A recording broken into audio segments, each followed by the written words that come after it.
good evening, ladies and gentlemen. Mitch Taco Bell, your host for Tall Tales with Taco. Tonight, what are we going to be discussing? Well, I have Major David Beckerman on with me tonight. And basically, I've kind of been covering some different things. All right. So I had Scott Sonny Duncan, who is a Marine Lieutenant Colonel, who decided, you know what, it's against my religious preferences to take the mandated jab. And he's facing consequences and looking like he's going to have to get out of the Marine Corps, along with about another 100,000 of our service members. Although I do know that the Marine Corps has changed its stance on religious accommodations, but this stuff is not fast enough. So my question to you, I almost feel like we're doing one of those television shows. If you're sitting there watching TV in the daytime and it goes, "Were you exposed to asbestos? Well, call Beckerman, attorneys at law. We will fight for you." And this is probably going to be this in about next 5 years. Were you forced to take the mandated mRNA jab? And if you were, call this number. The attorneys are standing by. We could have some major lawsuits down the road. It really bothers me. It bothers me, this whole mandate deal. So I brought David on, and he's going to talk about how this thing whole went down from the initial memos that came out through all the way to where he is now. And I'm telling you right now, if you are one of those folks out there that haven't taken the jab, that maybe are just now getting your religious accommodations allowed, hang in there. If you were forced out, one of the probably 7,800 that were forced out with general under honorable discharge with a felony code in your separation code, take heed. Listen to this. There probably could be some lawsuits coming around that you class actions you need to join. But anyway, without further ado, I'd like to bring David on. David, hey, I know you're active duty right now, and I know I've got to be very careful not to spool you up. I want to protect you. I want to help you, but I'm also going to tell you that when you get out, I know a few major airlines that will hire a very talented guy like yourself and tell your wife, God closes one door and opens three windows. And those three windows are going to have some letters on them, and we're going to get you in and we're going to take care of you, because that's what we do, damn it. Take care of each other. But anyway, hey, go ahead. We were just talking about Stu off air. Stu Schilling, his book was just released, and you got a hold of a copy. I did, yes. Yeah. How do you feel about that first chapter? So let me get the intros out of the way first. Thanks for having me on. I know that we connected. It was only 3 weeks ago now. So yeah, pretty quick. So I appreciate that. And then, of course, the disclaimer statement that these thoughts and opinions are my own and don't represent the Department of Defense, Department of Air Force, or the U.S. government. And yeah, so I picked up Stu's book by recommendation from Lieutenant Mark Bashaw. I think if you're not familiar with the name, that's the first court-martial that we have seen in the COVID-19 arena. And yeah, I honestly couldn't make it past the first couple pages without shedding some tears. The introduction hit home. Chapter 1 hit home, and it's really the problem that we're dealing with right now is this failure, this what he calls crisis in leadership, this culture of yes men. And I'm actually I'm a member of Truth for Health Foundation. I sit on their military advisory council, and we just recently launched a podcast radio show called The Whistleblower Report. It's airing daily. I think Mondays we do a military segment. I'm going to be hosting the 4th episode, and sorry, Stu, that you're hearing it first here, but I might try to reach out to Stu, and because I believe there's a nexus or a cross where the problems that we saw in Afghanistan lead us to what we're dealing right now with the mandate and just leadership that not standing up to our complaints, the fact that we're pointing to legal violations, the fact that the jab isn't a vaccine. It doesn't meet the definition per the DOD instruction. It doesn't meet the definition of vaccine. So we're dealing with a lot of problems. And I think it all, Stu, just based on the first couple chapters that I've got through, I think he sums up the problem very well, and it's a crisis in leadership that we're dealing with, and all of these other things are symptoms of that. Oh man, this is just one. All right, so I say there are three pillars of problems, right? Mhm. Crisis, the leadership Mhm. in the hierarchy. Oh yeah. We've got the CRT Marxist revolution coming into the military, and then this jab stuff for readiness purposes Mm. is driving people out. So how do we have a military that is there to protect the country as it's supposed to be set up as an apolitical organization and not now the experimental petri dish that it has become? But how about court I martial have stuff? something for you on that, actually. What's that? Experimenting on service members isn't new. It's not new. Uh, Oh, yeah, if Dale Saran, anthrax. anthrax, even before that, mustard gas, the experiments on the Tuskegee Airmen, I think with syphilis.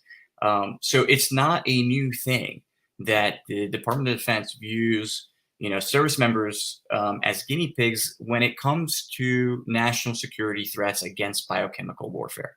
So the DOD's position, and these are not my words; these are Dale Saran words. He's not a private attorney, but independent. They call it independent attorney who's suing the government. You were talking about lawsuits earlier. Who's suing the Department of Defense, FDA, and the Health and Human Services Secretary, based on this bait and switch that they pulled on not only the Department of Defense but on the public as well. And I'll get that's what we're here to talk about is the my opinion the fraud that was committed by not just the Department of Defense. The Department of Defense is easy to point fingers at because we're a federal institution that works off guidance, policy memos, directives. So it's easy to have the paper trail where your civilian employer says, "Hey, the government's making me vaccinate you, or I get fined if my employees are not vaccinated. So go get it."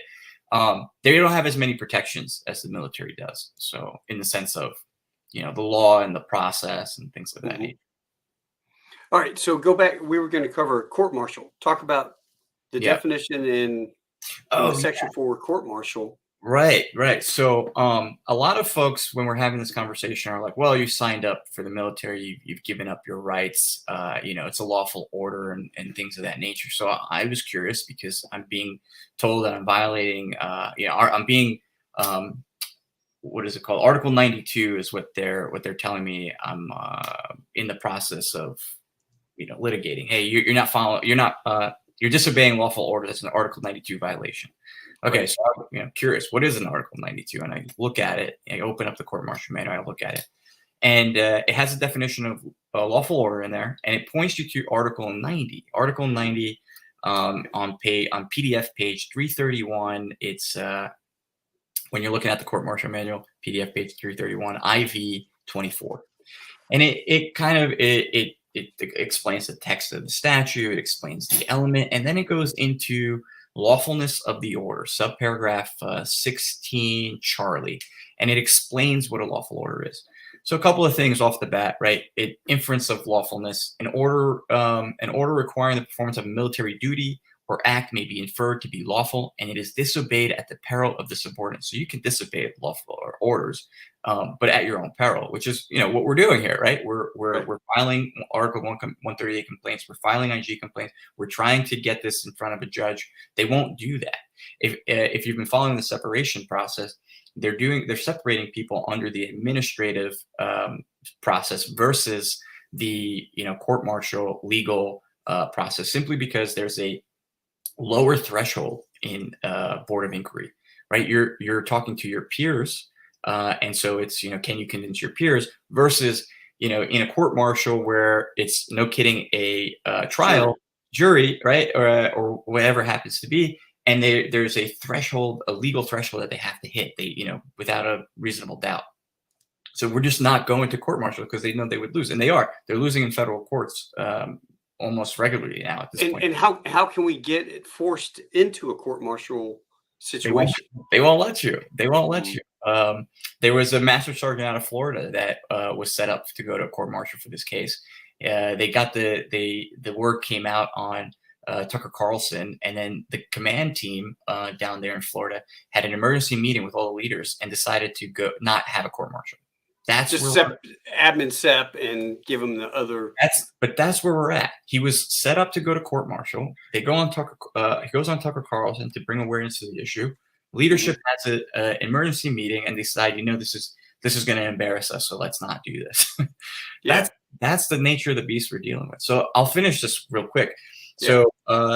So the inference does not apply to a patently illegal order. Patently illegal on its face, it's illegal. So the COVID issue is a little bit more complex. So you have to understand the law first before you can say, hey, this is patently illegal. Where they use the analogy, you wouldn't go shoot a homeless person if your commander ordered you. You wouldn't go commit a war crime because it's so obvious that killing people unlawfully is illegal. But when we get to this EUA, FDA approved, nobody, it's an explain EUA to the folks that don't know. Yeah, so EUA, it's emergency use authorized. Basically, it's a legal category for any kind of medical product, meaning that it hasn't been fully licensed. For example, so it hasn't been completely vetted by the FDA. Vetted, licensed, trials. But the other thing about EUA is you can give EUA to a known product, like for Tylenol, for example. Let's say Tylenol, it helps your headache. They can grant EUA for Tylenol if, and say, hey, we're going to use Tylenol now to cure your arthritis or for broken bones. Okay, fine. That's not the intended use of it. We don't know if that actually works, but here's your EUA. Go figure it out. So that's kind of, and I'll get into all of these things as I go. But the main thing about lawful order, there's 5 sections there. The inference of lawfulness is the very first one. They're assumed to be lawful. Orders are assumed to be lawful. However, the 5th item on this list, it says relationship to statutory or constitutional rights. The order must not conflict with the statutory or constitutional rights of the person receiving the order. So there you have it. There's no you gave up your rights because you joined the military. There's no still have freedom of speech, freedom correct. of religion. Yeah, no one's stopping me from buying a rifle, right. Exercising my Second Amendment rights. They might say, hey, you can't bring your firearm on base. Makes sense, but no one's preventing me from going to vote, from coming on your show, buying a firearm. These are constitutional rights that I always have. That always apply, regardless of service or not. So, and also the other point is statutory rights. So if it already exists, if it's already in the U.S. Code, you can't say, hey, we're going to violate this law that already exists. So, we're the military, we give you lawful orders, even that doesn't apply to us. No, it doesn't work that way. If it's in the book, it applies. Yeah. So that's where we're at. And so what I've done is I've looked at, how this thing played out over time. For me, it was very important to look at the timeline of events, the sequence of events of how things played out. Because when you zoom out and you take a look at the big picture, from where you're a pilot, I'm a pilot, 20,000 foot perspective. Yeah, exactly. Things start to make sense and they start to align and they fall into place, right? So the presentation that I gave was at a conference, a medical military conference, where doctors came together with military personnel and talking about issues with mandates. And it was actually a really great event to have shake hands, reach across the aisle in that sense, and combine or get the medical community speaking with the military community. And what I've done in that presentation, I don't want to rehash the entire thing because it exists. It's online. We'll link it. We'll send people to where it exists. But what we could do and what we should do is hit the highlights and take that bird's eye view and I'll outline exactly the legal maneuvering that the Department of Defense took to try to make this thing mandatable. But they knowingly knew they knew that they couldn't do it. So that's what we have in these policy letters, is them trying to get around the law. So September 14th of 21 was when, all right, so you knew that these mandates were starting to come. Correct. Right? You got whispers. We all got whispers. Hey, you're going to have to take the jab. You're going to have to take the shot by the state. And it wasn't you're going to have to. I mean, it wasn't like, if you don't want to, don't worry about it.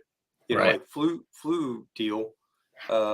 You will take this. So to that point, you all of a sudden you get a letter stating you have to take it. And that was on the 13th? Well, the 13th was when I got ordered, 13th of September. But let's back up even before that. So you're talking about the whispers and the inklings on on August 9th of 2021. So what is that? 2 weeks prior to the mandate, August 9th, the Secretary of Defense sends out a memo, and he titles it, its subject, "Message to the Force." And in there, he says, "As many of you know, President Biden asked me to consider how and when we might add the coronavirus disease vaccine to the list of those required for all service members."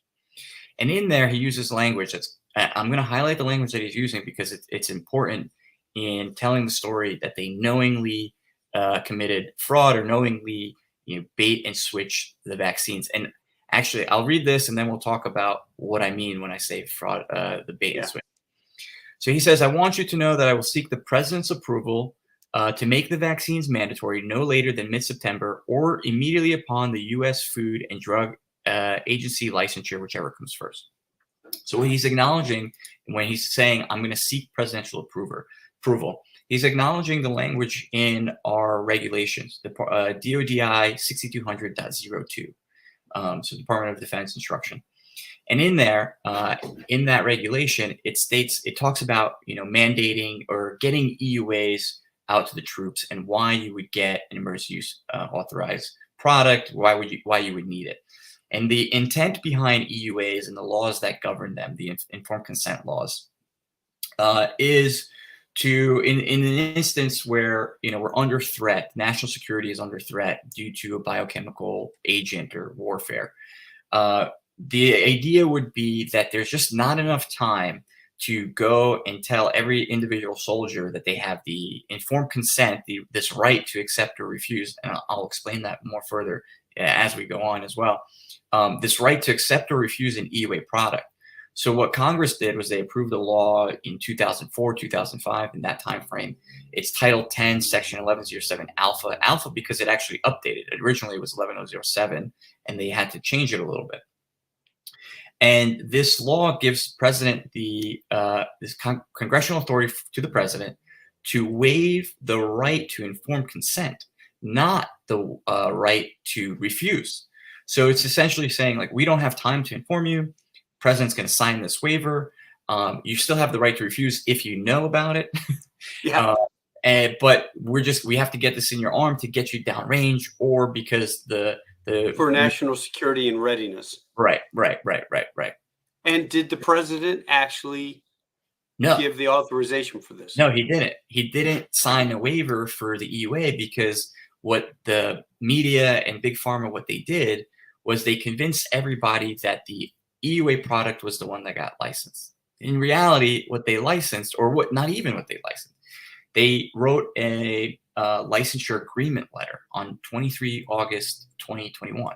They wrote a letter saying, "Hey, we're going to approve, or we approve you to start, the licensure process for Comirnaty or Comirnaty, I think is the right pronunciation. Comirnaty, right? So it's a Pfizer product. Comirnaty falls under Pfizer. It's a Pfizer product, but Comirnaty was, when the letter came out, was only approved. That letter only was good for 1 day, and when we saw that, we didn't quite believe it. On the bottom, it tells you marketing start date, marketing end date. And the marketing start and end date was 23 August 2021 for both. It was start and 23 August. So when the Secretary of Defense mandated the vaccine the very next day, I like to say today, by the time the ink dried, the time the ink dried on that memo, there was no longer an agreement letter to even produce the products. Okay. And they know this. They know that it's kind of hard to say that's an accusation that they know. But when you look at all of the steps that they took, in the presentation that I gave, I break it down into phases. There's the pre-mandate phase, which is more than just the August 9th letter from the SecDef saying, I intend to get these vaccines. I intend to seek presidential approval for these vaccines, or wait until they're fully licensed. There's a couple of other things that happen before that. Yeah. Then we get into the post-mandate phase. So after 24 August says, and he knows that they're different because that's what he says in the mandate. On 24 August, he says, I am mandating the fully licensed vaccine. EUA is voluntary. I can't mandate that. So he says it himself. He doesn't say I can't mandate it, but in the language, if you're reading it, essentially, you are ordered to go get a fully licensed product, and the military can do that. That's not the issue. The issue is pharma never produced it, and instead of the DoD acknowledging their mistakes and kind of trying to do things the right way, Yeah. they kept doubling down on the lie. So what happens next in this post-mandate phase, or I call it the interchangeability phase, or getting around the presidential waiver? As I said, getting EUAs into soldiers' arms is possible, but it requires the SecDef asking the president for a waiver. That has which to be we never got. And that has to be a memo. You can't. That's not a verbal. Hey, President. Okay, we get this. That has to be a memo written from SecDef, addressed to POTUS or to the president, and saying, "Hey, I need you to sign the waiver." Mm-hmm. And then the president has to go and sign the waiver to waive the informed consent rights. Again, we're not waiving the right to accept or refuse. We're just waiving the right for the person giving the vaccines or giving the jabs. We're waiving their right. Waiving the right for those people, the healthcare providers, to inform the member of their right to accept or refuse. But you always have it. It's inherent to EUA products. In Section 564 of the Food, Drug, and Cosmetic Act, it's a required condition. And military legal advisors try to get around this required condition, stating that the Health and Human Service Secretary has to explicitly give that condition to each individual product. And it's like, well, no, it's a required condition. I don't know your definition of required, Mitch, but my definition of required is almost the same thing as mandatory. It's synonymous, mandatory. So you never had a presidential waiver, correct? And we weren't working with a licensed product. Correct. The EUA is not a licensed product, and the commodity, which is the licensed, that's the license approved product. Technically, that's the product that was going to get licensure that they never created.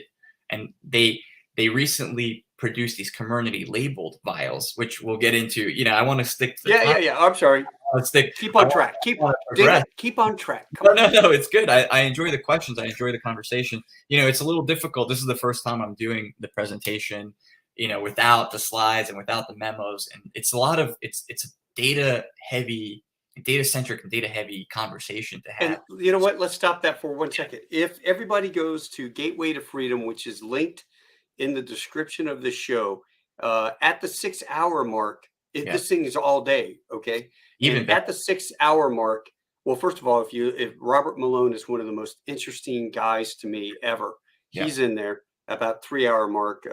But watch David at the 6 hour mark. All of the documents that David's talking about, I mean, there were too many for me to list here and bring up. We could be on here for 4 hours. We really could. You can actually go back and look at all of these documentation memos where they go, generals are talking about, is this guy correct that we actually don't have the licensed product? So anyway, with that disclaimer, go ahead. Sorry. Well, yeah, the Gateway to Freedom link is great because it has the whole military day on there. Sonny's talking. Dale Saran starts us off in the very first video. The very first speaker is Dale. Again, is the attorney. So he's talking about his experience with anthrax and all of that. Doc Chambers is there throughout the day. So a lot of, these names that people should be familiar with, they're all presenting, they're speaking. It's just me and a no shows up out of nowhere going, hey, look what I have. And actually, a better link, if you want to go just direct to my presentation and those documents, would be truthforhealth.org. And they have a ticker, a banner going across the top. And I think I'm in the number 2 spot. There's on the ticker. I'll put that in as well. Yeah, that'd be great. But either link, the Gateway to Freedom, because again, a lot of very intelligent people are speaking during that day, and then Truth for Health is just my portion with my documentations and the memos. So we just talked about the mandate, the interchangeability phase, and 13 September, 14 September, these dates. On 13 September, I get ordered to go get a fully licensed product, but on my memo, Comirnaty is not listed as one of my options, right? And so exactly. And the very same day that I'm getting ordered on 13 September, NIH is publishing on their website, on their Daily Med website. This is all verifiable, by the way. This is all Googleable. I'm not pulling stuff out of my rear end. Everything. I just can't. I can't, because it distracts from the conversation when you start throwing in opinions, or you start throwing in these I don't even want to say the word, the C word, C theories. Yep. We're not dealing with that. We're dealing with legal violations, clear as day, black and white. We look at the letter of the law and you go, how did you guys do this? How did you convince yourself that this was legally sound? And that's part. A lot of my complaints address these issues. Hey, this is what the reg says. How come we didn't do that? Here's what the law says. How did we get away with, where's the presidential waiver? So going back to 13 September, that's the day I get ordered. Comirnaty is not an option. The same day, NIH is pushing on their Daily Med website that they do not have any intent to produce the fully licensed vaccines while EUA products are available. And why would they do that? Right? Why would they say that? Well, because the law says that. That's what the law says. You cannot have EUA products if there's a fully licensed product available. So this is what I was getting at earlier when we first started about EUA laws and things like that. So it's all part of Section 564. That's the easy way to say it. But it's codified in Title 21, Section 360, BBB3, which is why it's easier just to say Section 564. So he talks about what the requirements are for a product to even get an emergency use authorization. One of which is an emergency. So you can't have emergency use products if you don't have an emergency. COVID-19 was declared an emergency for the very first time in January 31st, 2020. These emergency declarations are 90-day periods, 90-day blocks. We've been renewing these 90-day emergency declarations for over 2.5 years now. The most recent one was signed on July 15th, 2022. So we go, that's a year, that's a year and a half, 2.5 years of these continuous renewed emergency declarations. Now, per the law, you're not expected to be in an emergency after a year. And so if you continue the emergency after a year, there has to be a justification for the emergency declaration. Well, the Human Health Service Secretary hasn't provided any documentation or any justification why we're still under emergency use, why we're still under emergency declaration for COVID-19. Look, last summer, people were going to concerts. Most of the stores are open. We're not wearing masks. When you compare January 2020 to July of 2022, where's the emergency, right? Yeah. But that's what they're saying. In January of 2020, we had an emergency. Well, more than that, money is a problem, but also it protects the pharmaceutical companies and the Department of Defense from the liability for these products. No one's liable. So wait a minute. The UAE vaccines that everybody was getting out in town, right? Joe Civilian goes, I'm going to do my part and get vaccinated. They're taking the UAE, not even the licensed product. UA, exactly. The country to date, as we're recording this right now, does not have a licensed product. There are still no Comirnaty products in the United States. Is there a licensed product over in Europe? No, not even. Nowhere. Nowhere. They're not producing them. And so that kind of segues into these Comirnaty labeled products. Is that in the way we can wait? Oh, wow. Yeah, I can hear that. All right, you're next door to the fire station or something. Well, my dog's outside, so I have the door open so you can come in and out. Okay, so these Comirnaty labeled products, and this is actually the subject of the whistleblower report that I took part in, and actually Lieutenant Chad Copin's declaration. He's in the Coast Guard. I think I'm pretty sure he's a medical professional, which is why he has access to these things. He started seeing the arrival of Comirnaty labeled products. They're not calling it Comirnaty. They're not calling it fully licensed. They're saying it's Comirnaty labeled. And when the DOJ attorneys and the DOD refer these things, they consistently refer to them as Comirnaty labeled. So we make the joke, look, if I'm going to go to a restaurant, I'm not going to order a Coke labeled soda. I'm just going to order a Coke, right? So these, and there's conversations that I'm having today with people who don't even understand that word community. You say community, they look at you like you have 10 heads. Like, what do you mean community? What is that? I thought Pfizer got approved. Well, no, I'm sorry. You were victim to one of the biggest fraud campaigns in the history of the world, because this is happening everywhere. It's happening in mostly Western countries. It's happening to our civilian population, and it's happening to the Department of Defense.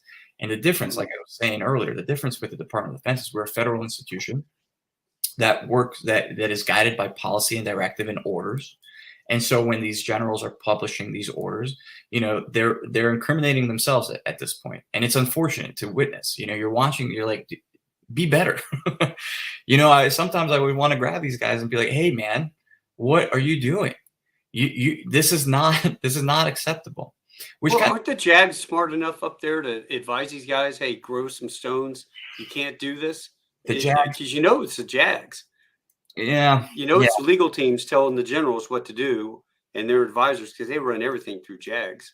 Yeah. So that'll get us back on track. That question gets us back on track for the timeline. So 13 September, I get ordered. Community is not on the list. I'm planning same day that NIH is publishing their memo that they're not going to produce the fully licensed products. And that's when I was getting into the law that in order to have EUA products, you have to have a declaration. We got a little sidetracked on that part. Right. Another part of the law is that in order to have an emergency use product is or to be granted an emergency use authorization is there can't be a product that already exists for the treatment. So we can have an emergency. We can have an emergency of headaches. I go back to Tylenol because it's just simple. We can have an emergency of headaches. Tylenol is already on the shelf. Go get Tylenol. Tylenol doesn't need an EUA. So it's part of the reason why hydrochloroquine and I'm sorry if I'm pronouncing that wrong, but ivermectin and hydrochloroquine, it's why they were discredited so much. There was an active campaign to dismiss those drugs because if those drugs work, then legally they don't have justification for their emergency use product, for their mRNA experiment. Today, NIH openly admits that, ivermectin works. It had a 92% chance to reduce your symptoms if you took ivermectin. Yeah. But if you said you were taking ivermectin, you're taking horse paste, you're a horse dewormer, or you're crazy. Yeah, what's funny is I had to go down to Guatemala City on the layover, walk into the pharmacy and pay $6 for a pack of ivermectin, and I bought 4 packs and I brought them back. India was doing it, Japan was doing it. Other than Western countries, they were issuing ivermectin to their citizenry, and they didn't have COVID as bad. Or you'd have to look at the numbers to verify what I'm saying here. But right. Part of our problem here is that everything was so propagandized. Even CNN, when you're talking about case rates, they only showed an increasing number. They never showed recovery rates. They never showed survivability rates because death rates were low. And they didn't show active cases. It was like we just had a running number of cases. And also, were you overweight? Extremely obese? Were you subject to different things that this would have killed you? Kind of weed out the population. That Exactly. So that goes back to you asked me the legal question, or the JAGs, right? How do the JAGs get involved? Well, here's what happens on 14 September, and I need to address it. This isn't the first interchangeability memo.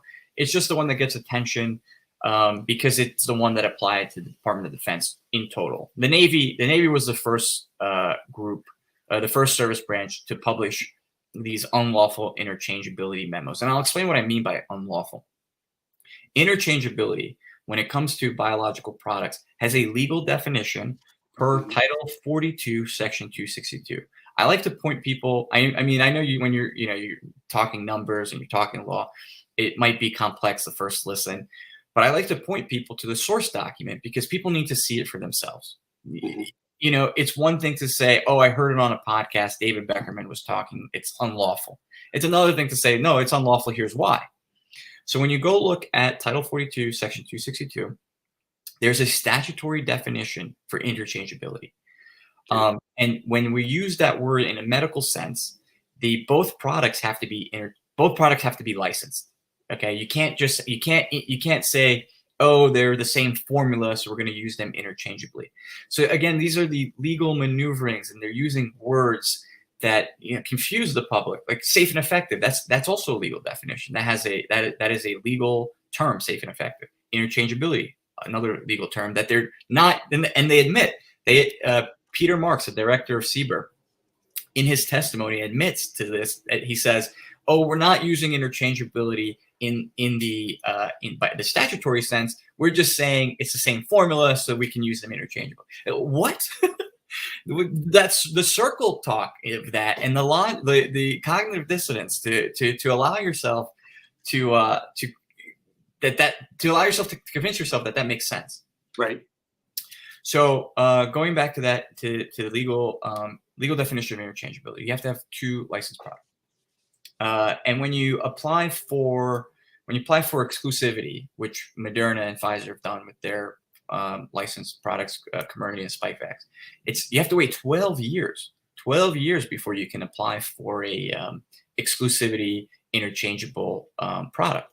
Now there's another time frame in there when, like, if you give it to somebody else can, I think it's 4 years. If you just, if you don't apply for exclusivity, someone can apply for an interchangeable product or create an interchangeable product using your, the things that you created. And I think the time for that is shorter. But when you, the company, apply for an exclusivity rights or interchangeable products, that's a 12-year waiting period after it's fully licensed. And again, we still don't have a licensed product in this country. Neither Pfizer nor Moderna have produced a licensed product.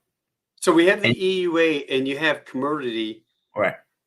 Are the ingredients the same? I don't think so. No, and it's very hard to verify. We see when you're talking about ingredients, what you can see is you can look at the 23 August letter, and it has a list of ingredients. That was the purple cap Pfizer that they never produced. Then they issued out another BLA or another application.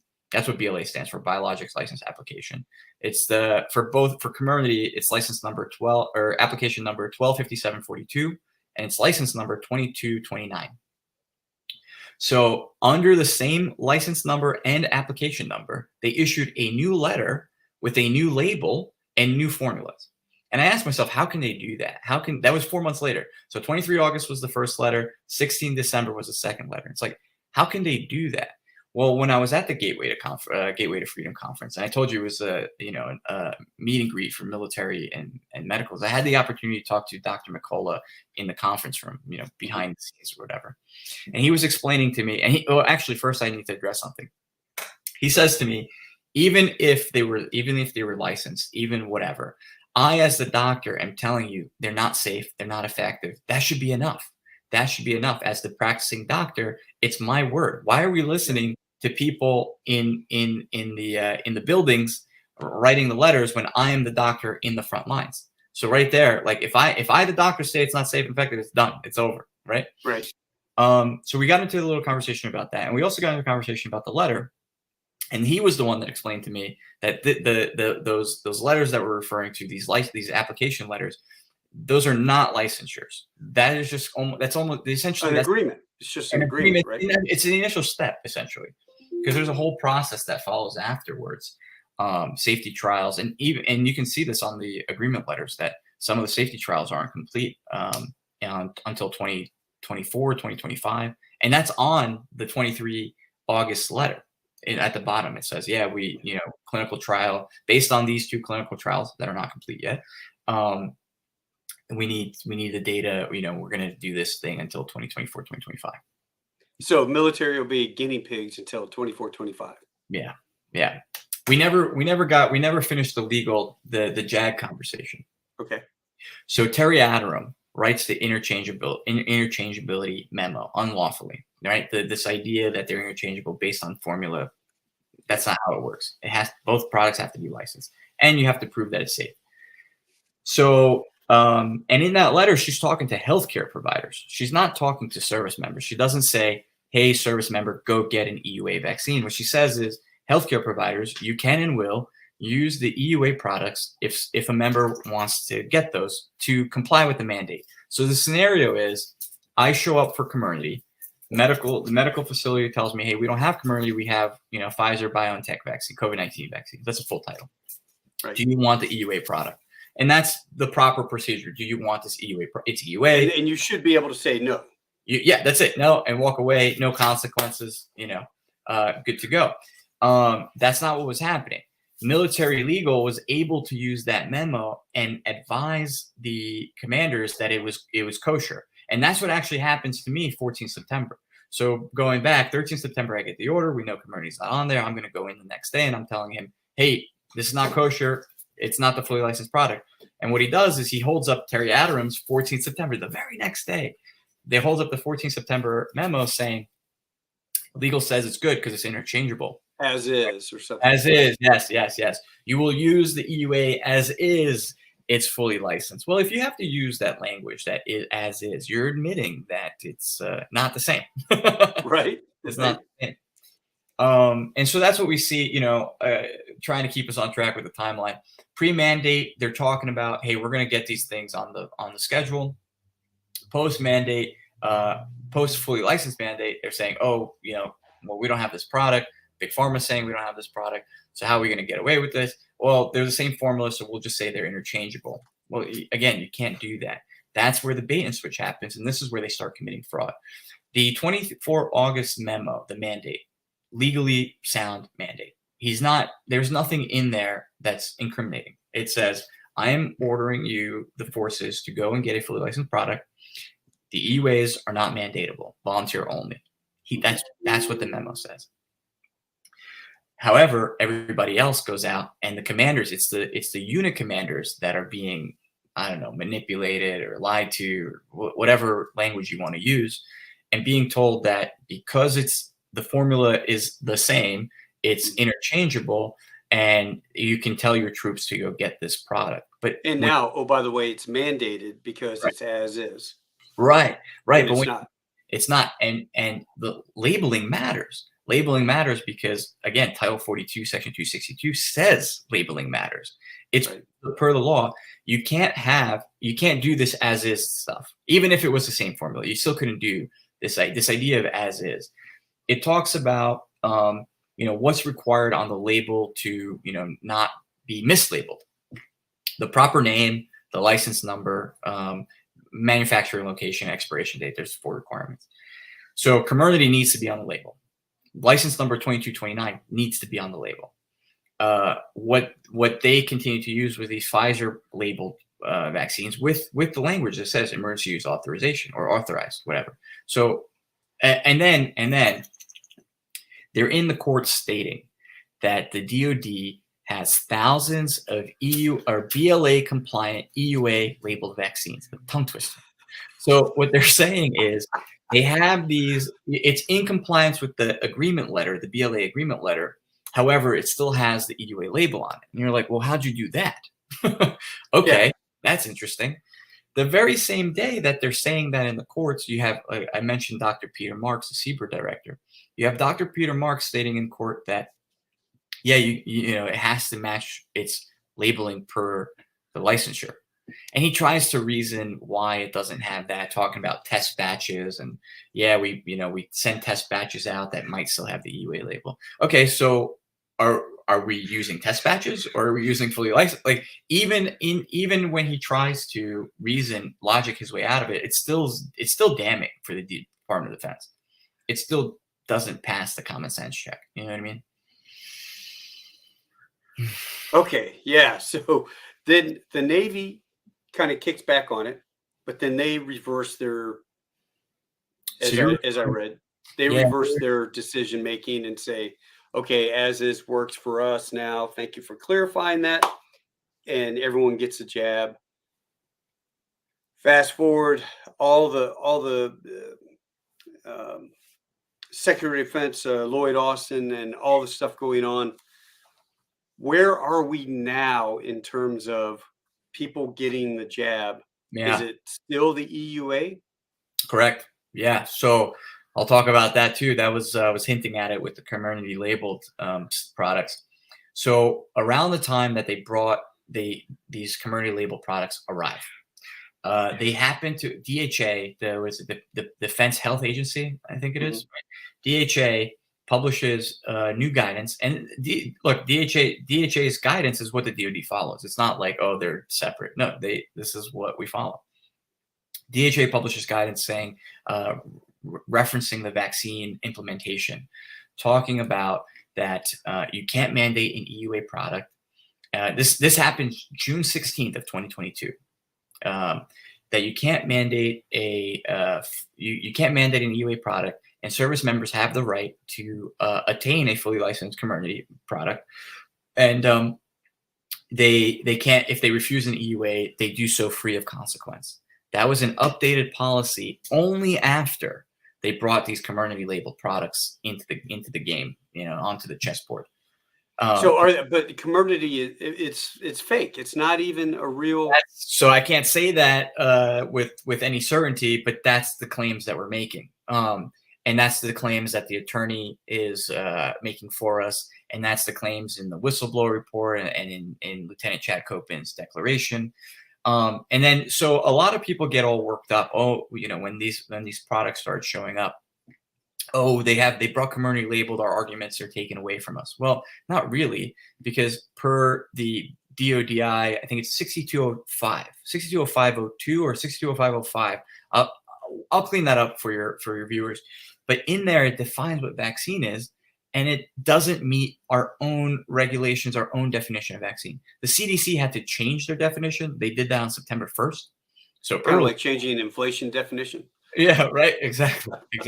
So think about it. 24 August, we have the mandate. 1 September, they changed the definition. So I'm not saying that they're colluding, but I'm not saying that they're not colluding, and that they're working, in sync to kind of push this, 100% shots in arms policy that clearly exists. We have religious accommodation requests that blanket denials. Medical exemptions, blanket denials, nothing. No, the first virus that natural immunity doesn't count. Why? The regulations make allowances for natural immunity, but the COVID-19 policy, specifically the SecDef's COVID-19 policy, does not recognize natural immunity. Why? At all? Why? Yeah. I had it 3 times. Yeah. Yeah. Well, COVID. Yeah. COVID 3 times. Our family has. Still healthy, huh? Still alive. Yeah, I'm lucky, I guess, right? But well, they try to sell the vaccine injuries as long COVID. They're like, long COVID. I was going to ask you about this too. Yeah. The death rates, when we're talking about 77 people died of COVID, 71 of them were unvaccinated. They make it sound like, Mitch Bell, who I'm overweight now, shell of the man I once used to be, just up and died as a reservist from COVID. Yeah. Unvaccinated. Well, they don't put in there he had the first shot. Right. But because he didn't get the second shot, he's considered unvaccinated.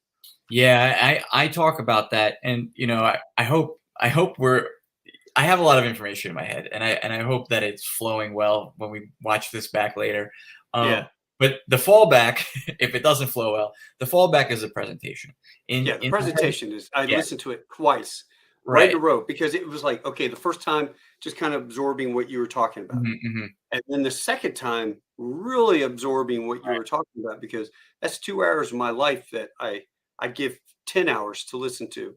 And I think everybody as well needs to be able to understand the flow of things, the way that people were talking, the memos, you have them all, and that's undeniable. Even generals questioning the legitimacy of the orders, generals themselves, and the generals were being shut down, right? Yeah. So you asked me about the death, the COVID-19 related deaths.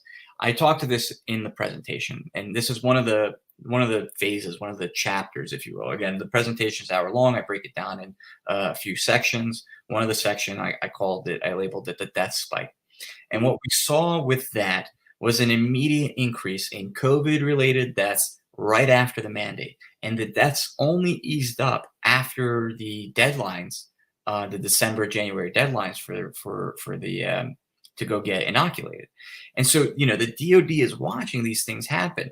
The pre-mandate phase shows that they knew they couldn't mandate an EUA vaccine. The post-mandate phase shows that they tried to get away with it with using interchangeability, which they weren't meeting the legal definition of interchangeability. And again, this is a good point to inject that as soon as the declaration goes away, as soon as there's no more declaration, we no longer have EUA products on the market. You can't have it. You need a declaration to have EUA. And you know that they're going to renew it in October. You absolutely know they're going to renew it in October because— Oh man, think about all the people that have money in the stocks.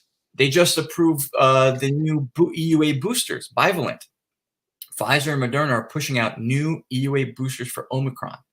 The DOD spent $1.74 billion on buying buying Moderna's new booster specifically for Omicron. Well, no EUA boosters, money lost, money sank. So right. You already know. Look, they've been doing it for 2.5 years, renewing the emergency declaration. You already know, and when that July 15th, 90 days comes up after July 15th, they're just going to pencil whip another emergency declaration in October. That should be July. Yep. Sometime in October, they'll renew the emergency declaration. Anyway, now what about the federal judges? So let's get to the death spike real quick, and then I don't want to get all tangential. It's really easy to do in the subject because there's so much information. Yeah. The death spike. So prior to the mandate, we lost about 22-ish service members to COVID-19. So when you look at the timeline, it's about, and we're averaging about one a month. One a month, we're losing a service member to the virus. Mm-hmm. What happens immediately after the mandate, September, the articles start coming up. Megan Myers, she's a journalist, a writer, propagandist, whatever you want to call it, for the Military Times. And the headline says, September, Department of Defense doubles their death rate in nearly a month and a half. And when you just looking at the headlines itself tells a story. There's one headline that said something like, death rates continue as we move towards 100% vaccinations. And the Department of Defense official stance is that this was due to Delta. Well, viruses, and you talk to any virologist, they weaken as they mutate. It's in their best interest for survival to weaken as they mutate, right? The Alpha variant is going to be the strongest one. They're not going to get stronger because they need their host alive. Yeah. So they learn how to cope and live with their host. So they're going to find ways to, mutate and evolve to be able to live in the host and not set off the body's alarms to, get attacked, right? So this idea that Delta's deadly, Omicron's deadly, these new variants, it's all hype. It's all fear porn. Yep. Fear porn. I love it. Yeah. So, I mean, those are CNN's words. Those aren't mine, right? Those CNN does that. But right. So the average age of those folks that were dying in those 4 months immediately after the mandate, they were at the average age of like 45. I think the youngest was 26. The oldest was 57. We had 3 deaths in one day. And in the presentation, I say that's impressive, not in a good way. Like we go from 1 a month pre-mandate to average of 4 a week after the mandate. And then that average goes back to 1 a month after the deadlines. Now, I get it. Causation, correlation, right? Conspiracy this, conspiracy that. But look, that is a statistical anomaly. We had a 400% increase in deaths after the mandate. Sure. And Delta, for me, is not a reasonable explanation. I don't even think the civilian population dealt with numbers like that. So, and what did Miss Megan have to say about? It's an article when you contacted her. Yeah. Oh man, she's funny. She tells me that no one was mandated to get the vaccine when that the deadline. Yeah, exactly.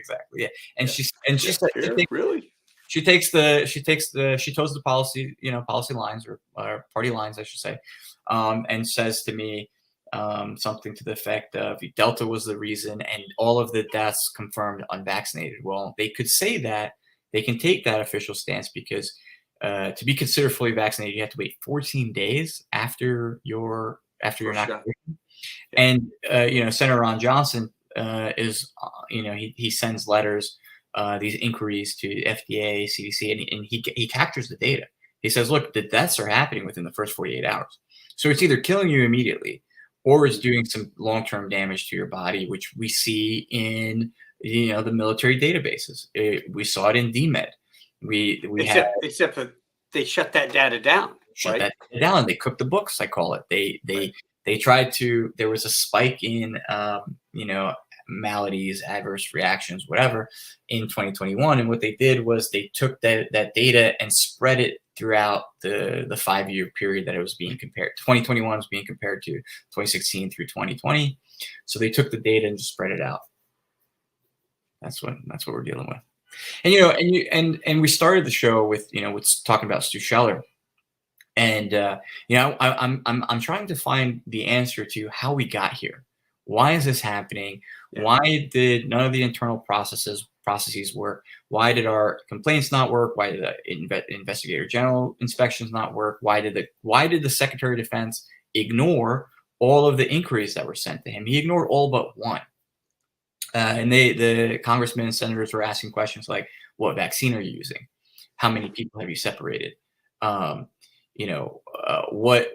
is the impact to readiness if you're separating all these people, right? Because the idea is, it's a readiness issue, full stop. Those are the Secretary of Defense words: readiness issue, full stop. We have to vaccinate to keep to maintain our readiness. At the same, on the other side of the coin, we have to separate members who refuse the vaccine because of military readiness. How does that make sense, right? So I'm asking. How many are we at now, you think? 7,800 separated? I think the latest numbers I saw was closer to 7,400 of separation. I need to change my thing. Yeah. 7,400. And I Master Sergeant Nick Cupper, he's the one that kind of gathers the data and pushes it out. And so that's who I rely on when looking at numbers. He's already looking at the websites, and we're looking at the information that the DOD is pushing out. So we're at the accuracy of their numbers. How about across the board, member-wise, across all branches, refusing to take the jab? I thought it was higher than what we can calculate off the DOD's numbers, but we're somewhere around 70,000. I think it comes down to about 5% of the Department of Defense. Wow. Because I've heard 100. I've heard 100 and 100,000. I've heard up to 200,000. I don't know. It depends on how you're counting too, right? Because we also have the Guard and reserves, and we have active duty. So it's hard. It's hard to get the good data. Recently, there's accusations that the DOD is not providing accurate numbers. So it's difficult. You just don't really know. And I think it's going to find out. We're going to find out via the courts. We're going to find out via the federal court system. And you were asking about that. We're making headways. There's 2 lawsuits that I'm familiar with, specifically dealing with the EUA issue. With the the DOD never provided fully licensed products to their service members, and then the coercion that we saw, the separation tactics, like jab or job, essentially. That's what we're dealing with. And look, this is happening everywhere. This isn't uniquely a military problem. What is unique about the military, as I was saying earlier, is the fact that we have the memos, we have the emails, we have the conversations, and we have the law on our side. We have the law on our side in this specific scenario. And when you go into the medical conversations, and there's too many doctors on either side of the fence. Mm-hmm. There's doctors saying it's good. There's doctors saying it's bad. Go get it. Don't go get it. It's too convoluted. When you stick to the legal conversation, and this is where I have success with fellow military members. I had a fellow Marine once tell me, "Wow, I had no idea. I feel so deceived. They led us to sheep like slaughter."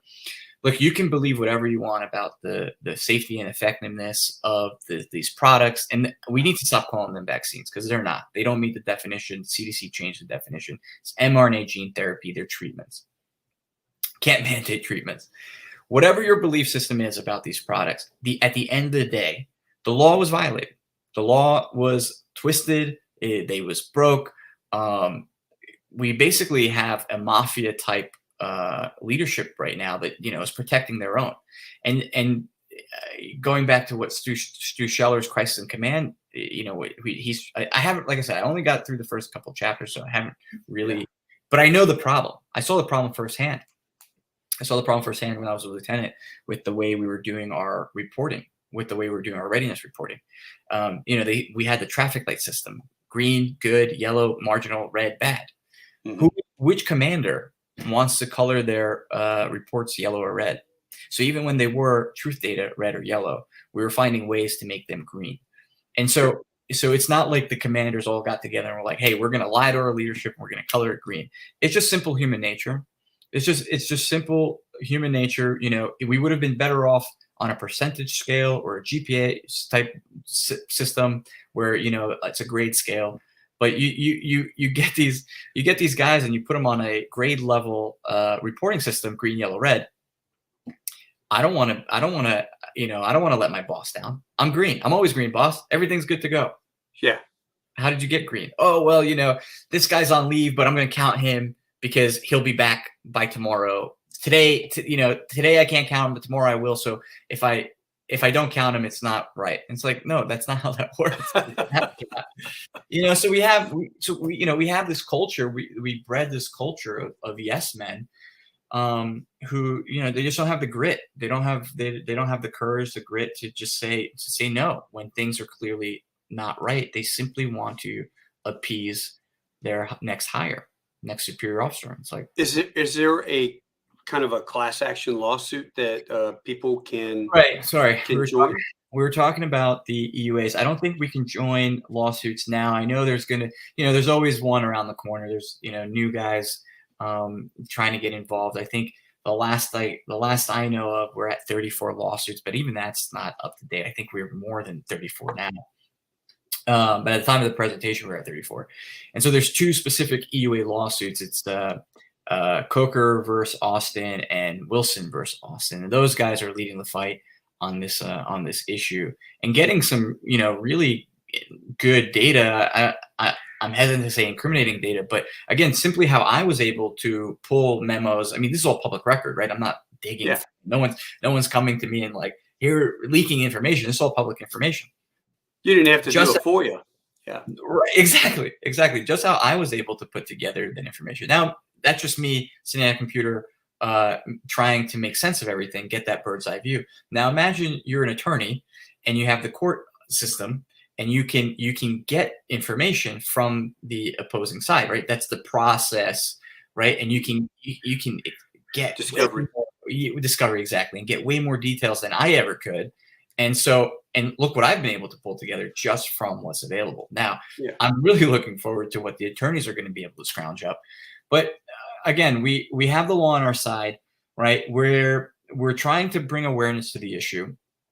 And what does the DOD have, right? They have their administrative counselings, they have their separation, they have their mischaracterizations of character, right? So they can paint individuals in a certain light. Well, look at this guy; he's refusing to follow orders. This guy is unprofessional because the way he communicates to us. Well, you guys are violating the law. Does it really matter? I mean, I truth be told, of course you're supposed to be the professional, the uniform professional, follow the rules. But the rules, the house is stacked against you in a sense. The rules are rigged. So you're playing in a rigged system, and they're telling you things like, "Oh, you're unprofessional. You're an extremist because you have these views." And why would they lie to us? And look, I don't know why they're lying to us. All I know is here's what the law says. Here's what happened. It doesn't jive. It doesn't match up. And that's the argument I'm trying to make. Yeah. And so what's happening to you right now? It's best not to get into that. Because I don't want to give off the sense that here I am trying to, phone a friend. No.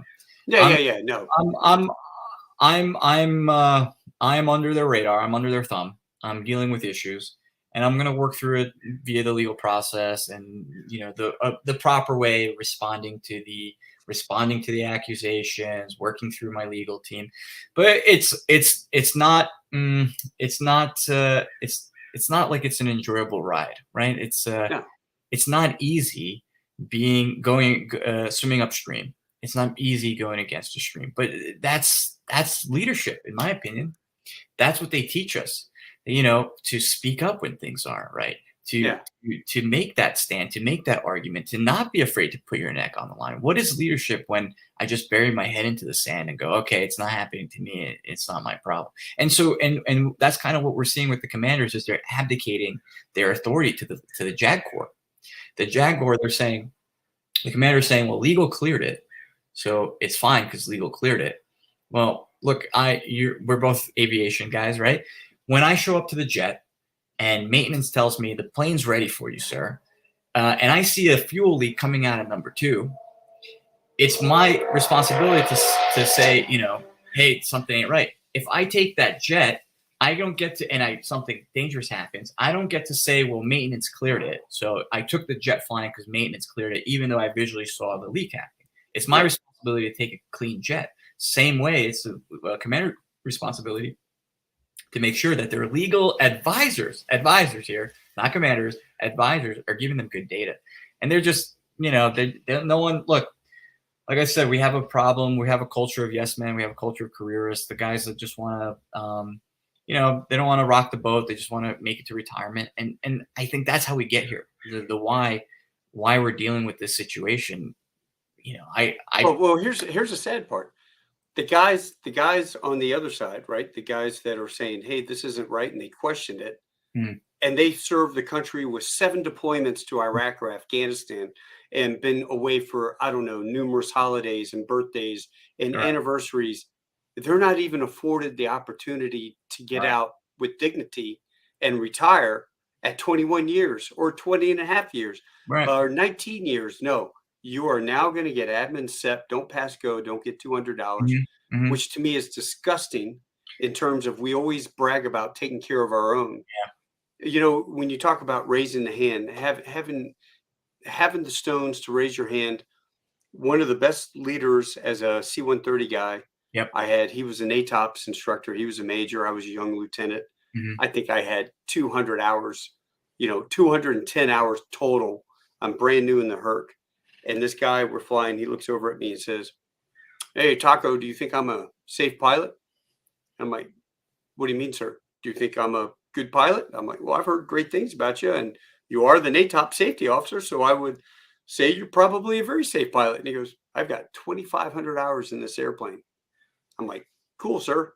Yeah, I'd say you're a safe pilot. He goes, do you know my relationship with my wife? I'm like, no. He goes, so you don't know if I had a fight with my wife last night and I slept on the couch and I got like 2 hours of sleep because all I could think of in my brain housing group was the fight with my wife. No, sir. Did you have a fight with your wife last night? And he goes, no, that's not important. That's not the subject. The subject is you don't know. So what I'm telling you is, don't assume because I've got a major on here and I'm the safety officer. If ATC tells us to turn left and I'm not thinking, I turn right and drive us into the side of a mountain and you don't say anything, no one crashes half an airplane, lives to talk about it. And to me, that was, instead of the other guys, sit on your hands, shut up. If you're good, I'll let you raise the gear lever. If not, I'll let the gunny in the engineer seat work the radios. Those guys were jackasses.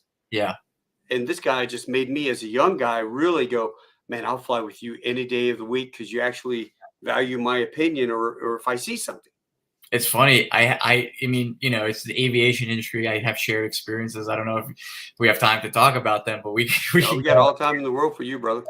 Well, okay. So yeah, same thing then. When I was a co-pilot, you had the aircraft commander said, hey, close your eyes. Everything you see, that's yours. Open your eyes. Everything you see, that's mine. Stuff like that. And then I actually had an experience that what you're talking about. I was at aircraft commander upgrade training for the C-130. And the instructor pilot was acting co-pilot. And I don't remember if we briefed any scenarios.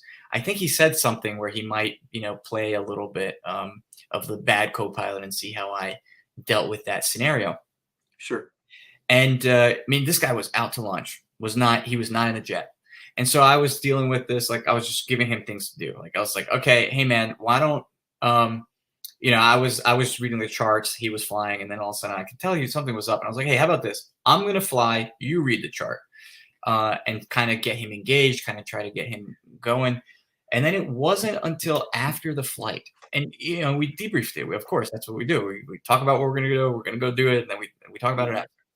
After the flight, he tells me, yeah, my son was in a car accident last night. I shouldn't have been flying. I was like, well, yeah, you probably should have mentioned that. right? But especially in a student training environment, it's even more dangerous because I think he's acting, right? Yeah. I think we're playing a scenario of dumb co-pilot, but in reality, he's too concerned with how his son's doing in the hospital. Yeah. Yeah. Yeah. Yeah. Well, Mitigation risk and stuff right. nowadays that the safety has evolved. Well, I just want to say, you know what? I'm proud of you. Thanks. As I told Scott when I interviewed him, Sonny, I just said, I'm so mad at myself. My company, because we're contractors to the DOD doing craft flights and Right. different such things. We were all mandated that you're going to take the jab. Mm-hmm. And so as I'm doing my own research, I'm like, if I got to take it, I'm going to take the J&J. And Yeah. then I sat and I looked at how much money I would leave on the table if I resigned. Mm-hmm. It's about $1.6 million of salary. Okay. Can I live off of what I have? What can I do? I'm a highly valued asset in terms of skill set. Yeah. But the problem is nobody else would hire you because you didn't have the Yeah. shot. Right. So Right. what are you going to do? I guess I could be a greeter at Walmart, but they still require you to Yeah. government mandate over how many people you got to have the jab or Yeah. whatever. Look, and that that's an issue that we're dealing with. Whether the federal government can mandate vaccines. I mean, we know we've had that issue discussed on the state level with the Jacobson versus Massachusetts, was a Supreme Court case in 1905, Mhm. and even that case had I forget exactly the legal terminology for it, but I just call it a litmus test or a legal test. And there's four things in there, such as reasonable means, proportionality, harm avoidance, and I sometimes forget the fourth one, like I am right now. But even if we looked at that case, we're failing on all four of those tests. We're not in proportional means. We're not making we're not passing that. Harm avoidance, we're not passing that. Proportionality, we're not passing that. So it's just on its face, the mandate itself is an overreach of executive authority. It came out on an executive order. It came out on pen and paper. It Mhm. skipped the whole process. So So yeah, did you keep up with the latest Marine Corps I'm, deal? I'm familiar with it. I know that they can't be punished any longer. Well, it's redundant. That's what the law says. They shouldn't have Yeah. been punished to begin with. But now they're not promotable. I mean, for me, here's a little peek behind the curtains. I can't PCS. So PCS are coming back. They've defined it as mission critical. Even if you're unvaccinated, you can PCS as an unvaccinated. I hate using their terms, but just for ease of conversation. For me though, that's not what's in store for me, right? We're working through the issues that I'm having, and yeah, I've been outspoken, and that's kind of that. I'll leave it at that. I've been outspoken, and because I'm outspoken, I'm You need receiving. to be crushed. Yes, and I since day one, I look from my perspective, I'm doing everything correct. I spoke initially with my squadron commander. My unit commander, the Marines Air Force, right? Spoke with my unit commander. That was a dead end. It wasn't until 3 months later that I started seeking audience with his commander and saying, "Okay, look, I've run out of options here. I'm trying to go to the next level." I get ignored. The first time I hear from that hit my boss's boss is when I'm getting issued a letter of reprimand. Come on, Colonel. Not leadership. No, Not leadership. And no. and you're not saying that. I'm saying that. Um, that's just the observation. Yeah, So Stu has some valid issues that were covered in his very first video. yeah. He has, and I remember watching that very first video, just going, "Holy crap, Stu! You just threw away your career." And Yeah. I'm so in one half of me, I'm going, I am so proud of you Yeah. for doing that and having the stones to step up and say what needed to be said. The emperor has no clothes, Right. and he committed Harry with his family and his career to be able to do that, to do what was right, and that's what makes me so damn proud of that guy. And if you all have no idea who Stu Schilling is, You need to read his book. You need to watch his podcast, his interviews. Yeah. He is a man of moral courage, moral fiber, Mhm. and we need more of that. But you, sir, are also on the same level, and you've taken Yeah. it the proper route that it should have gone, Yeah. and now you're talking with me, which is I would say I'm out of options at out of this. your ideas. Right? Stu speaks to me in his book. A lot of his issues are, I guess for the uninitiated, maybe his methods, the video or his message came across, not the best way. He caught a lot of flack for the video. He ended up in jail.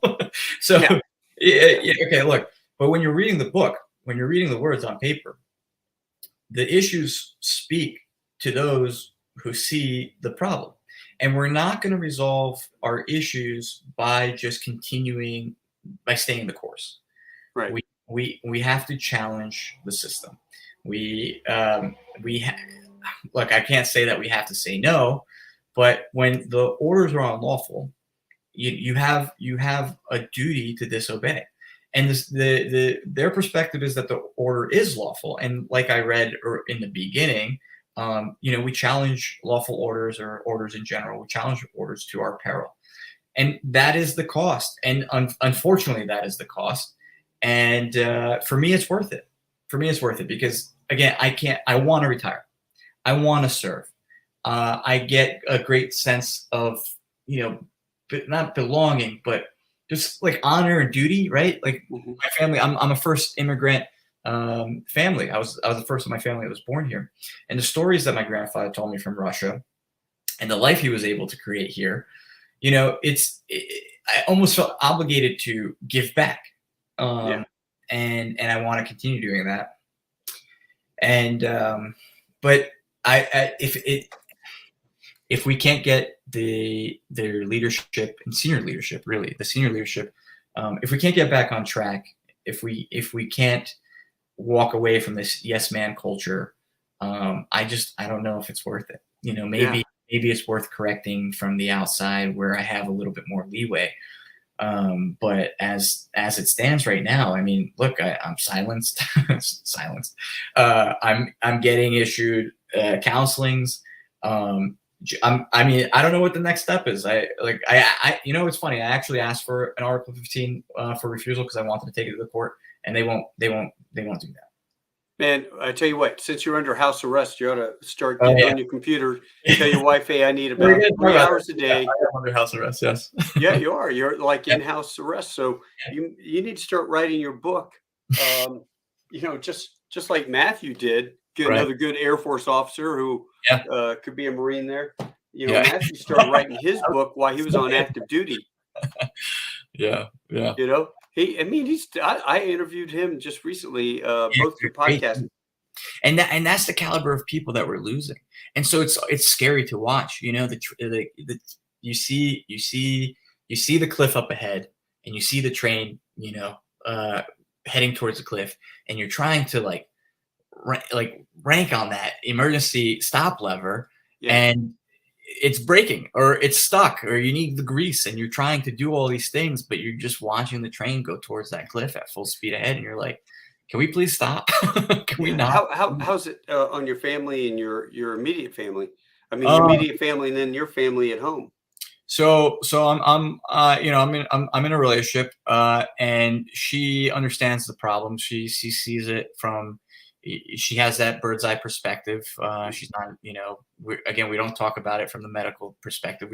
A lot of the times when you stick to the legal perspective, it's a lot easier conversation to digest. And it wins. I don't want to say it wins you more friends, but it's more understandable to more folks.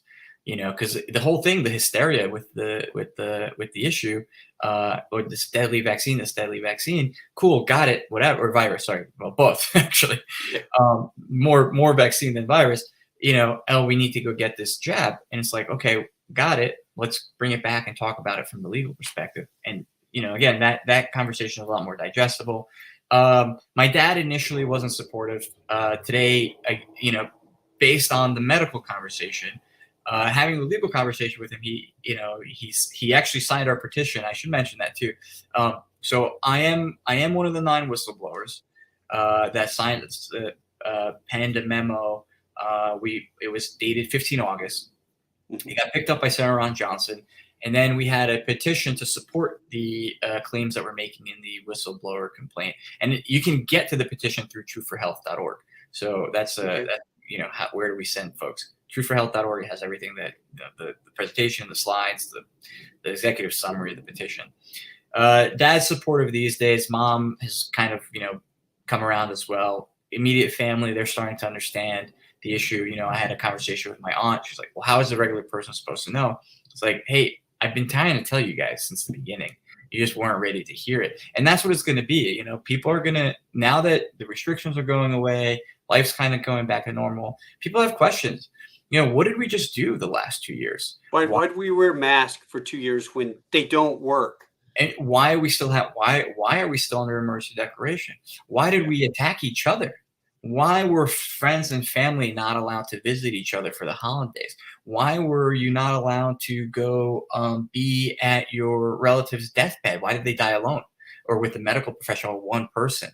Why are we hugging each other through plastic bags? Why are folks still wearing masks in their car alone? Recently I typed, just for fun, I typed in Comirnaty into YouTube. You can do this now. You go to YouTube, you type in Comirnaty, where it's going to bring you to. It's going to bring you immediately back to August of 2021, because that's the only time that it was even brought up in conversation. I got sick, physically sick, watching those videos, because you're watching the propaganda live. You're watching them lie to the public, talking about brand name this, brand name that, as if this was an off-brand toothpaste at Walgreens or an off-brand deodorant. It's like, that's not how it works. That legally, that's not how this works. And so, well, when you're looking at all the information that we had at the time in 2020, and now the information we had in 2021, and now the information in science and everything else follow the science, right? And all the stuff that the Wuhan lab leaked. Oh, wow. I guess that's not conspiracy theory. That probably is where it came from. Kind of makes sense, not from bats. It came from the place in Wuhan. When we look at the number of deaths, when we look at this or that. But what bothers me is that the higher ups are refusing to incorporate the latest stuff. Mm-hmm. In fact, it's almost a chest thump. You know what? You're going to actually disobey my order. I'm going to crush you, man. I'm going to suck the life out of your soul just because you dare refuse my order. That's what it feels like. Authoritarian. That's exactly what we're dealing with. These officers, that we're just lacking accountability. You do this because I said so. My ego says you will listen to me versus, oops, we messed up. And go ahead. I have some. Go ahead. Okay. So I recently wrote a response to some accusations.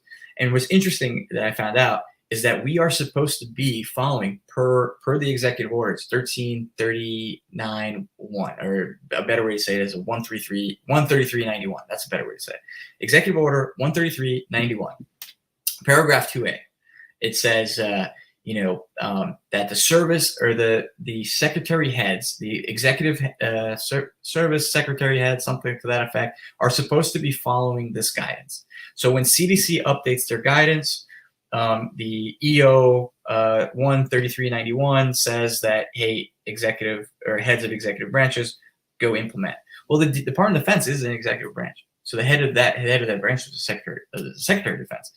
So when the CDC updates their guidance and they walk back on these policies, technically, now I'm not for the CDC telling the military how to run operations or how to manage their troops. But that's the world we live in right now. That's the situation that we have, that you have this non-elected body putting out policies, and everybody's, how high do you want me to jump? That's what we're dealing with. Anyway, but even the point that I make here with the executive order 133.91 is that, look, it's a presidential executive order that we should be following the CDC guidance. So why are we stuck? Why are we stuck in our ways? It's because they don't. It's not about readiness, and it's not about policy. It's not about what's good for the troops. It's all about, I said this, go do this. And you're like, well, you did it wrong. You can't make me do that. You didn't get through all the steps. And actually, one of the claims in the Dale Saran lawsuit, the Wilson versus Austin, is the fact that he still has not made his public stock holdings or stock holdings public. So he, per Title 18, I forget exactly the law, he's supposed to divest his stocks that have conflicting interests. For example, he owns stocks in Raytheon, and he owns stocks in Who you're talking about? Lloyd Austin. Yes, Secretary. Yeah, Secretary Austin. He owns stocks in Raytheon, and he owns stocks in Tenet Healthcare. Tenet Healthcare is a corporation or group or organization, whatever, that populates or hospitals just outside military bases. So he's kind of feeding his own wallet, essentially. Look, so again, these aren't my accusations. This is what the attorney's accusing the Secretary of Defense of, that he has not divested his stocks, and the stocks since he's taken office have all increased. Raytheon's increased, Tenet Healthcare increased. So is he making money off of the mandate? To be determined. Because we don't know how much Tenet Healthcare is involved, Tenet Healthcare Corp, their involvement, and how much money, like we don't know enough yet. And that's kind of, don't worry, nothing will happen to him. That's what I was alluding to earlier with. Yeah. I'm really looking forward to what the lawsuits bring out. One day down the road. Yeah. Hey, listen, man, I've had you on for an hour and a half. Do me a favor, hang on for one more minute. Sure. I'll drop you off, say goodbye, and I'll be right with you. All right? Sounds good. Hey, David, thank you for coming. Anybody that has any questions, we've got truthforhealth.org. It'll be in the description. The Gateway to Freedom was incredible 8 hours, well worth, except for the lunch break. Fast forwarded through the lunch break, but well worth watching all the different presenters. And if you haven't seen my interview with Scott Sonny Duncan, go back. It's a couple episodes back. Check that out, because what these guys are going up against is just horrendous. Our military has fallen, unfortunately. But hang on one second, David. Listen, I'm going to say this out loud. I'm going to say it to you.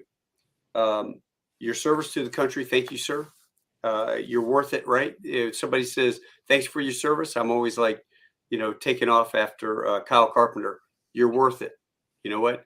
And because of that, if there is anything I can do in my position and influence of people that I know at major airlines all around the world, I don't care if you want to go cargo, you want to go passenger, you let me know.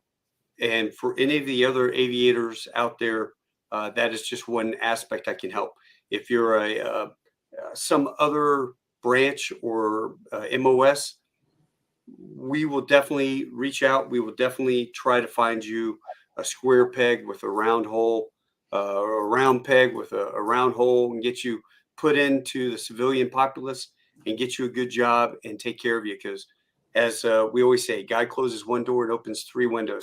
Absolutely. So my friend, that invitation and offer is out there. It's no limit on it, no expiration date. If I can help you, I will bend over backwards to help you. Thanks. I appreciate that. You bet. Hang on one second. All right. Sounds good. Folks, thank you so much for joining. It's been a real long interview. I'm going to have to dice this up. Eventually, I'll go back and build up some 8 to 10 minute segments. His story is, without the presentation, it flows really well. The presentation's great. Please go back, Truth for Freedom. The link is down below. Watch that show. It'll probably get you to watch it a second time, just so you can understand the timeline of how everything in the memos and who's talking to who, because it's horrendous. Stu is absolutely right when he talks about a crisis of leadership. We need something fixed. So don't hate me, my fellow Marines and people that don't view this my way. I really think that we have an issue that needs to be addressed and needs to be fixed, or we're going to have continued trouble with retention. We're going to have trouble with recruitment. And bottom line, the readiness of our country and all my fellow vets and people that are still on active duty. It's going to affect everybody. So you all take care. Adios. Hasta luego. Se widzeń. Czuć się nie. Au revoir. Domo arigato gozaimasu. Tendo shinde kudasai. Ciao. Arrivederci. I'm going to leave it at there. And here we go. Thank you, Michael Costanza.